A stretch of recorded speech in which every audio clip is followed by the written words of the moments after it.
लोग कहते हैं कि भगवान के दर्शन से क्या मिल जाएगा, क्या लाभ हो जाएगा। भगवान के दर्शन हो गए तो फिर बाकी क्या रह जाएगा। उत्तर, भगवान के दर्शन से बढ़कर कोई लाभ। अरे अभी तो भक्ति करो, मन को शुद्ध करो, खूब नाम जप करो, फिर आगे तुम देखोगे भगवत साक्षात्कार से बढ़कर कोई लाभ होता है। अरे जिसके जानने के बाद कुछ जानना बाकी नहीं रहता, जिसे पाने के बाद कुछ पाना बाकी नहीं रहता, वो भगवान है। उनका साक्षात्कार होने के बाद जो दिव्यता, जो दिव्य आनंद रहता है, उसे कुछ बाकी रहता है। तो हमें क्या करना चाहिए फिर। हम कह तो रहे तुम्हें निरंतर नाम जप करना चाहिए, निरंतर नाम जप करना चाहिए। तो माला से जपें या अंगुलियों से जपें। भाई नए साधक को गिनती से नाम जप करने में ज्यादा रुचि होती है, इसलिए गिनती पर दृष्टि नए साधक को संख्या पर रखनी चाहिए। ये बहुत अच्छी बात कह रहे हैं। नए साधक को संख्या पर दृष्टि रखनी चाहिए। आज 11 माला किया, फिर और बढ़ाया, फिर और बढ़ाया, फिर और आगे चल करके फिर ऐसा मन हो जाता है कि फिर वो निरंतर जब पकड़ता है तो माला भी अच्छा नहीं लगता। कौन गिनती करे, कौन सुमेरु आई तो पलटे, उधर ध्यान दे या अंदर ध्यान दे, फिर वो स्थिति आती है। बाबा नाम जपने में जैसे मन भागता है तो क्या करना चाहिए। तो नाम को बार बार लिखे या नामी की मूर्ति सामने बना रख ले, छवि सामने रख ले, उस छवि को बार बार देखता रहे। मनो राधा वल्लभ लाल जी की छवि रख ली, बार बार देख रहे हैं, नाम जप कर रहे, फिर अंदर राधा वल्लभ की छवि देख रहे हैं, फिर नाम जप कर रहे, फिर बाहर देख रहे। मन भागे तो छवि में लगाओ, नाम में लगाओ। बाबा अच्छा बताइए, नाम में प्रीति कैसे हो। शरीर पवित्र रखो, वस्त्र पवित्र रखो, भोजन पवित्र रखो, संग पवित्र रखो, तो विचार पवित्र होंगे। विचार पवित्र होगा तो फिर ये समझ में आ जाएगा कि नाम के बराबर कोई साधना नहीं है। नाम जपने के बराबर कोई साधना नहीं। जो नाम जप करता है उसके लौकिक और पारलौकिक सारी कामनाएं पूर्ण हो जाती हैं और उसको मोक्ष पदवी मिल जाती है। यदि मोक्ष नहीं चाहता तो उसे प्रेम प्राप्त हो जाता है। देखो जैसे सूर्य नारायण उदय होते ही अंधकार नष्ट हो जाता है, ऐसे नाम का प्रकाश होते ही अज्ञान अंधकार नष्ट हो जाता है। पर ये उन्हीं का होता है जिनकी पवित्र दिनचर्या होती है। शरीर पवित्र रखो, वस्त्र पवित्र रखो, भोजन पवित्र रखो, विचार। आपके विचार अगर गंदे हैं तो फिर नाम कैसे चलेगा अंदर। विचार पवित्र रखो। देखो हम तो कहते हैं जब प्रातः काल उठो तो खूब नाम जप करो, जब सूर्य उदय हो रहे हो तो खड़े होकर उनका आदर करो, अर्घ दो, दंडवत प्रणाम करो। अरे सूर्य भगवान है, सूर्य नारायण है। ये लोग जो सूर्य उदय हो रहे हैं और सो रहे हैं, उनकी श्री कीर्ति आयु सब धीरे धीरे नष्ट हो रही, वो जान नहीं पा रहे। महाराज जी कोई कहता है कि ज्ञान श्रेष्ठ है, कोई कहता है भक्ति।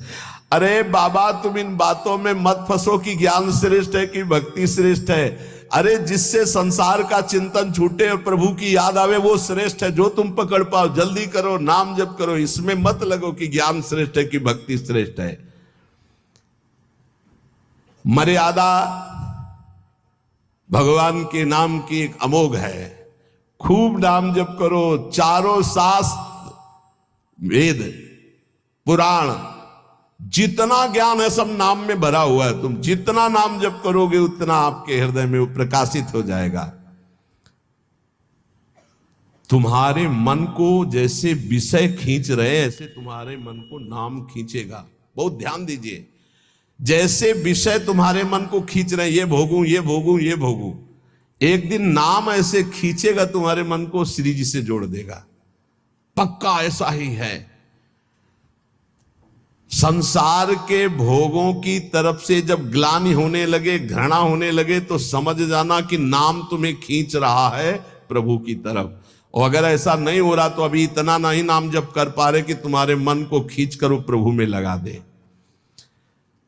जिस प्रकार दीपक को हम जलाते हैं तो वो अपना प्रकाश करता है, और जब सूर्योदय होता है तो उसका अपना प्रकाश होता है। तो अन्य साधक सब दीपक की तरह प्रकाश करते हो, नाम जब प्रकाश करता है तो सूर्य की तरह प्रकाश करता है। मन का संपूर्ण अंधकार नाम जप से दूर हो जाता है।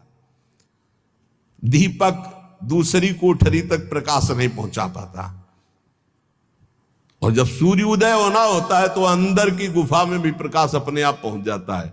तो स्थूल शरीर, सूक्ष्म शरीर, कारण शरीर, तीनों में ज्ञान का प्रकाश कर देने की सामर्थ्य अन्य साधनों में नहीं, नाम में है। ये प्रकाश इसलिए नहीं हो पाता कि तुम बुरे विचार, बुरा संग, बुरा भोजन, बुरे कर्म नहीं छोड़ पा रहे हो। बुरे कर्म अगर करोगे तो तुम्हारे विचार गंदे रहेंगे, तो फिर प्रकाश कहां से होगा। इसलिए बुराइयों को रोको, बुरे विचारों को रोको, बुरे आहार को रोको, बुरे संग को रोको। देखो कलिकाल की बड़ी महिमा है, इसमें नाम जप से बहुत जल्दी भगवत साक्षात्कार होता है। कलिकाल की एक महिमा है, कलि का एक विशेष प्रभाव है। कलयुग केवल नाम आधारा। अगर आप नाम जप कर रहे हैं तो इसमें बहुत जल्दी भगवत साक्षात्कार होता है। नाम जापक के हृदय में नित्य दिन अमृत बरसत सारे, मधुर मधुर ध्वनि बादर गरजत कोटिन चंद्र सहस्र उजियारे। नित्य दिन अमृत बरसत सारे, ज्ञान का अमृत, प्रेम का अमृत, जो चाहिए वो नाम से सब बरसता है। बोले मधुर मधुर ध्वनि जैसे अंदर हो, राधा राधा राधा, यही बादल की गर्जना है। करोड़ों चंद्रमा एक साथ उदय हो जाए, ऐसी शीतलता, ऐसा अमृत वर्षण, ऐसा आनंद, ऐसी चांदनी हृदय में नाम प्रकाशित करता है।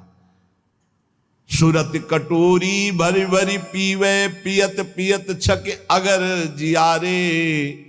मग्नानंद स्वरूप अखंडित पिया हेरत भय आप पियारे।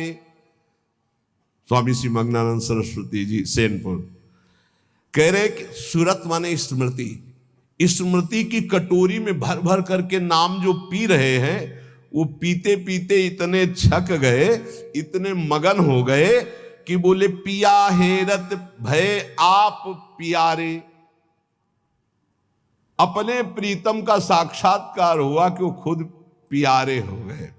पिया हेरत भय आप प्यारे, तस्मित जने भेदा भावात, ब्रह्मविद ब्रह्म ही बहुत। लाली मेरे लाल की जित देखो तित लाल, और लाली देखकर मैं गई तो मैं भी हो गई लाल। तो बोले मग्नानंद स्वरूप अखंडित पिया हेरत भय आप प्यारे। नाम में ऐसी सामर्थ्य है, इसलिए साधक बता रहे महाराज जी, साधक के लिए, नाम जापक के लिए विषयी पुरुष का संग सबसे बड़ा पतन का हेतु है। नाम जापक को नाम में प्रेम पाने के लिए केवल नाम जापक संतों का संग करे, बस विषयी पुरुषों का संग न होने पावे। साधक को शरीर स्वस्थ रखने के लिए भोजन पाना जबान के स्वाद के लिए नहीं, खान पान का संयम रखो। भजन अपना कभी प्रकाशित ना होने पावे कि मैं इतना जप करता हूं, गुप्त रखो भजन को। अपने को भजनानंदी बनाओ, लेकिन भजनानंदी प्रकाशित मत करो। भजन से कभी तृप्त मत हो कि हमारी आज की दिनचर्या की 11 माला हो गई, अब तो छुट्टी, मन फंसा देगा। नहीं, 11 माला तो गुरुजी ने कहा, हर समय कहा कि राधा वल्लभ श्री हरिवंश राधा राधा, खाली तो रहना ही नहीं। गुरुदेव से कभी भी सांसारिक वार्ता ना करो। खोटी बातें करने से गुरु की नजर से वो गिर जाता है। जब देखो तब प्रपंच की बात, जब देखो तो उसको देखते ही लगता नहीं, कभी प्रिया प्रीतम की बात ही नहीं करता। समस्या ही समस्या, संसार ही संसार। जो ध्यान दीजिएगा, पाप कर्म, छल कपट, मान की चाह, धन की चाह, पराई स्त्री के प्रति राग, दूसरों की निंदा, परचर्चा, अभिमान, धूर्तता, पाखंड, इन दोषों का त्याग करके संयम ब्रह्मचर्य से रहता है, उसको ये शिकायत ही नहीं हो सकती कि मेरा नाम जप निरंतर नहीं चलता। निरंतर चलेगा। किनका नहीं चलता? जो पाप कर्म करते हैं, जो छलिया हैं, कपटी हैं, जो मान चाहते हैं, जो धन चाहते हैं, जो पराई स्त्री के प्रति राग बुद्धि, जो दूसरों की निंदा, जो दूसरों की चर्चा करते हैं, अभिमान करते हैं, धूर्तता, पाखंड करते हैं, उनके हृदय में नाम नहीं चलता। ये परदोष दर्शन भगवत प्राप्ति में महान बाधक है। इसलिए पर चर्चा, परदोष दर्शन, पर निंदा भूल कर साधक न करे, नहीं नाम जप नहीं कर पाएगा। एकांत में रहने का अभ्यास, नींद को जितना कम से कम से काम चल जाए उतना स्वीकार करना, उच्च स्वर से नाम कीर्तन करना, सदग्रंथों का पाठ करना, आसक्ति को छोड़ करके भगवत चरणारविंद की आसक्ति में दृढ़ होने के लिए दुखों को, विपत्ति को, अपमान को, निंदा को शांतिपूर्वक सह जाना, इससे भगवत आसक्ति होगी। दुखों को, विपत्ति को, अपमान को, निंदा को शांति पूर्वक सह जाओगे तो भगवान में आसक्ति हो जाएगी। जब तुमसे कोई क्रोध करे तो क्षमा कर दो, जब बैर करे तो तुम उसे नमस्कार करो, जब बुराई करे तो तुम उसकी भलाई करो, तो नाम भगवान तुम्हारे हृदय में अपने आप चलने लगेंगे। पकड़ो। जब नाम चलने लगता है तो उपासक का स्वभाव कैसा हो जाता है? वो अपने को सबसे छोटा समझने लगता है, उसमें कभी अभिमान की वृत्ति नहीं आती, वो किसी के दोष कभी न देखता है, न वर्णन करता है, न सुनता है, न किसी से घृणा करता है। उसका स्वभाव बहुत कम बोलने का हो जाता है। वो बोलेगा